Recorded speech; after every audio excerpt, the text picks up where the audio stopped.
Hello दोस्तों, मैं फिर से आप सभी के बीच में एक नए वीडियो के साथ आया हूँ। इस वीडियो में मैं आपको कल जो हमने पढ़ा उस पिछली वीडियो में जो कुछ भी हमने पढ़ा उससे अगले टॉपिक के विषय में आज हम डिस्कस करेंगे। आइए हम देखते हैं। Formed elements. The formed elements includes. Formed element जो होते हैं शामिल मिलकर बने हुए होते हैं एरिथ्रोसाइट्स रेड ब्लड सेल्स से, ल्यूकोसाइट्स वाइट ब्लड सेल्स से एंड थ्रोम्बोसाइट्स ब्लड प्लेटलेट्स से, RBC WBC and blood platelets से मिलकर के बने हुए होते हैं फॉर्म्ड एलिमेंट्स। आइए नंबर 1 एरिथ्रोसाइट्स हम देखते हैं। रेड ब्लड कार्ड और आरबीसी। एरिथ्रोसाइट्स क्या हैं? The erythrocytes are the most abundant of cell in blood. Erythrocyte जो होते हैं ब्लड में सभी कोशिकाओं में सबसे अधिक मात्रा में एरिथ्रोसाइट्स पाए जाते हैं, आरबीसी पाए जाते हैं। आरबीसी की संख्या डब्ल्यूबीसी ब्लड प्लेटलेट्स इनसे अधिक होती है। नंबर इनकी संख्या क्या है? A healthy adult man on an average has 5 to 5.5 million on off RBCs millimetre cube of blood. A healthy adult एक स्वस्थ वयस्क में रक्त के प्रति मिलीमीटर क्यूब में 5 to 5.5 मिलियन औसत 5 to 5.5 मिलियन आरबीसी पार्टिकल्स पाए जाते हैं। ये 1 मिलियन में होता है लगभग 10 लाख। 1 मिलियन में 10 लाख होता है तो 5 मिलियन में 50 लाख, 5.5 में 50 लाख, 55 लाख ऑफ ब्लड प्रति सेंटीमीटर। ब्लड के प्रति मिलीमीटर क्यूब में 5 million to 5.5 million RBC particles पाए जाते हैं। आइए इनके शेप एंड स्ट्रक्चर देखते हैं। In most of the mammals, अधिकतर मैमल्स में आरबीसी आर बाइकॉन्केव, ये उभयावतल होते हैं। अवतल होता है ना ऐसे, रुकिए बताते हैं। ये इस प्रकार से होते हैं बाइकॉन्केव। इन मोस्ट ऑफ मैमल्स, अधिकतर मैमल्स में आरबीसीएस आर बाइकॉन्केव। आरबीसीएस जो होते हैं उभयावतल होते हैं, इस आकार के होते हैं उभयावतल बाइकॉन्केव। आर विदाउट न्यूक्लियस, और न्यूक्लियस के बिना होते हैं। However in camel and llama they are oval. Camel and llama में, ऊंट और इलेमा में ये अंडाकार होते हैं। ओवल मतलब अंडाकार। आल्दो विदाउट न्यूक्लियस, ये भी बिना न्यूक्लियस के होते हैं। Their unique shapes relate to their function of transporting oxygen. इनके जो आकार होते हैं ये ऑक्सीजन ट्रांसपोर्ट के लिए ऐसे इनके आकार होते हैं। इनके आकार ऑक्सीजन ट्रांसपोर्ट में सहायक होते हैं, ऑक्सीजन ट्रांसपोर्ट का कार्य करते हैं, फंक्शन करते हैं। पहला क्या है इनका? As the red blood cells like nucleus, क्योंकि रेड ब्लड सेल्स में न्यूक्लियस की कमी होती है। And other organelles and nucleus की कमी होती है रेड ब्लड सेल्स में। So it helps in providing more room for haemoglobin. सो ये हीमोग्लोबिन के लिए अधिक स्थान जो है, इन्हें अधिक स्थान प्रदान करने में सहायक होते हैं। Due to absence of mitochondria they respire एनाएरोबिकली।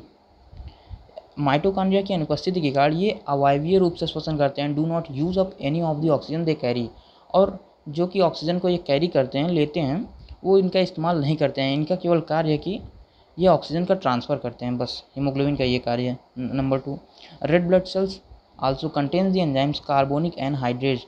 Red blood cells में जो होते हैं कार्बोनिक एनहाइड्रेज एंजाइम्स पाए जाते हैं। कार्बोनिक एनहाइड्रेज एंजाइम पाए जाते हैं which plays a role in carbon dioxide transport. Carbonic anhydrase enzymes का कार्य क्या है? कार्बोनिक एनहाइड्रेज एंजाइम का कार्य कि ये कार्बन डाइऑक्साइड के रोल में, कार्बन डाइऑक्साइड के ट्रांसपोर्ट में ये सहायक होते हैं, इम्पॉर्टेंट रोल प्ले करते हैं उसमें। क्वांटिटी ऑफ हीमोग्लोबिन आरबीसी में हीमोग्लोबिन की क्वांटिटी कितनी होती है? आइए देखते हैं। A healthy individuals has 12 to 16 gram of haemoglobin in every 100 millilitre of blood. एक स्वस्थ वयस्क में 12 to 16 ग्राम, 12 से 16 gram of haemoglobin in every 100 millilitre of blood. 100 millilitre blood में 12 से 16 ग्राम हीमोग्लोबिन होना चाहिए। आयरन इज प्रेजेंट हीमोग्लोबिन, और हीमोग्लोबिन में जो होता है आयरन प्रेजेंट होता है। आयरन के कारण हीमोग्लोबिन में आयरन प्रेजेंट होता है। और जब डॉक्टर के यहाँ जाते हैं लोग खून की जांच कराने, तो ये डॉक्टर 100 मिलीलीटर ब्लड निकालता है और उसमें जांच करता है कि इसमें हीमोग्लोबिन की मात्रा कितनी है, और हीमोग्लोबिन की मात्रा 12 से 16 ग्राम होनी चाहिए पर 100 मिलीलीटर में। फॉर्मेशन क्या है? द फॉर्मेशन ऑफ आरबीसी का formation is known an erythropoiesis. RBCs red blood carpals का फॉर्मेशन जो है एरिथ्रोपोइसिस के नाम से जाना जाता है, एरिथ्रोपोइसिस के नाम से जाना जाता है। It occurs in the red bones marrow in adults, ये वयस्क के रेड बोन्स मैरो में होता है। इनका निर्माण वयस्क के रेड बोन्स मैरो में होता है। ये शेप तो हमने पिछली वीडियो में देख चुके हैं। ये शेप हम आरबीसीएस का आकार ये बाइकॉनकेव, जो हमने ये आकार बताया है वो सीधा था, लेकिन ये उल्टा ऐसे ये रखा हुआ प्लेन पे बना हुआ होता है। आरबीसी का ये आकार होता है बाइकॉनकेव। ये प्लेटलेट्स एंड फिर ये आगे जो है eosinophils, basophils, neutrophils, monocytes, T lymphocytes and B lymphocytes. आइए हम हीमोग्लोबिन के फंक्शन देखते हैं, क्या कार्य हैं इनके। हीमोग्लोबिन ऑफ इरिथ्रोसाइट्स, आरबीसीएस के हीमोग्लोबिन जो होते हैं, आरबीसीएस के haemoglobin plays significant role in transport of respiratory gases, ये श्वसन में उपयुक्त गैस जैसे ऑक्सीजन के ट्रांसपोर्ट के लिए जो है ये प्लेज सिग्निफिकेंट रोल, एक महत्वपूर्ण रोल निभाते हैं। Haemoglobin of erythrocytes plays significant role in transport of respiratory gases, ये ऑक्सीजन के ट्रांसपोर्ट का कार्य करते हैं आरबीसीएस के haemoglobin. And haemoglobin combines readily with oxygen and form oxyhaemoglobin, haemoglobin जो होते हैं ऑक्सीजन के साथ कंबाइंस होकर के ऑक्सी हीमोग्लोबिन का निर्माण करते हैं। ये हीमोग्लोबिन ऑक्सीजन के साथ कंबाइंस होकर के ऑक्सी हीमोग्लोबिन का निर्माण करते हैं। Oxy haemoglobin readily gives up it oxygen in the tissues, oxy haemoglobin जो होते हैं readily give up its oxygen in the tissues, ऊतकों में ऑक्सी हीमोग्लोबिन ऑक्सीजन को देते हैं, ऑक्सीजन को पहुंचाते हैं। ऑक्सी हीमोग्लोबिन के द्वारा ही ऊतकों में ऑक्सीजन पहुंचता है। Where it is used for breakdown of oxidation of food, जहाँ पर भोजन के ब्रेकडाउन और ऑक्सीडेशन होता है। Number 2, RBCs also transport carbon dioxide from tissue to lungs, RBCs जो होते हैं ये आरबीसी रेड ब्लड कैप्सूल्स जो होते हैं ये ट्रांसपोर्ट ऑफ कार्बन डाइऑक्साइड का ट्रांसपोर्ट करते हैं फ्रॉम टिश्यू टू लंग्स, ऊतकों से फेफड़ों तक ये कार्बन डाइऑक्साइड का ट्रांसफ़र करते हैं। Carbon dioxide is carried by haemoglobin as carbamino haemoglobin, carbon dioxide haemoglobin के द्वारा कैरिड किए जाते हैं, जो कि कार्ब एमिनो हीमोग्लोबिन के रूप में कार्बन डाइऑक्साइड हीमोग्लोबिन के द्वारा कार्ब एमिनो हीमोग्लोबिन द्वारा कैरिड किए जाते हैं और हमारे फेफड़ों से बाहर निकाले जाते हैं कार्बन डाइऑक्साइड। आइए हम ये नॉलेज क्लाउड देखते हैं क्या है। Anaemia refers to any condition in which there is abnormally low hemoglobin concentration and or red blood cells count। Anaemia रोग जो है ये टू एनी कंडीशन ये किस अवस्था में होता है, is where there is abnormally low haemoglobin concentration, जब हमारे आरबीसीएस में रेड ब्लड सेल्स में हीमोग्लोबिन का कंसनट्रेशन लो होता है या हमारे शरीर में आरबीसीएस का काउंट जो होता है लो होता है तो हमें एनीमिया रोग होता है।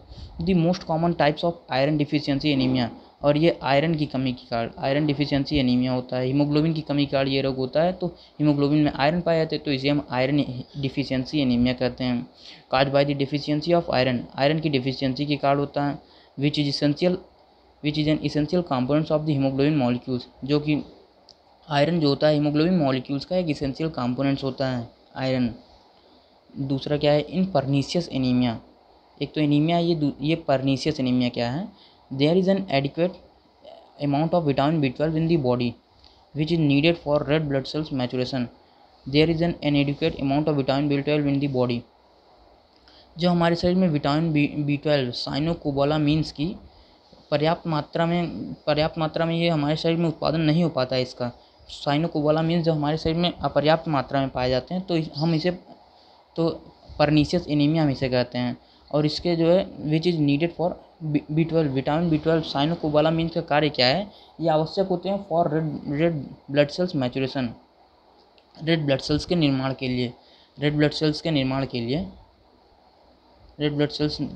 के लिए ये उत्तरदायी होते हैं या आवश्यक होते हैं विटामिन B12 साइनोकोबालामीन्स। इनकी कमी से परनीशियस एनीमिया रोग हो जाता है। आइए हम जितना अभी तक हम पढ़ चुके हैं उस पर कुछ एग्जाम्पल दिए हुए हैं, इनके विषय में देखते हैं।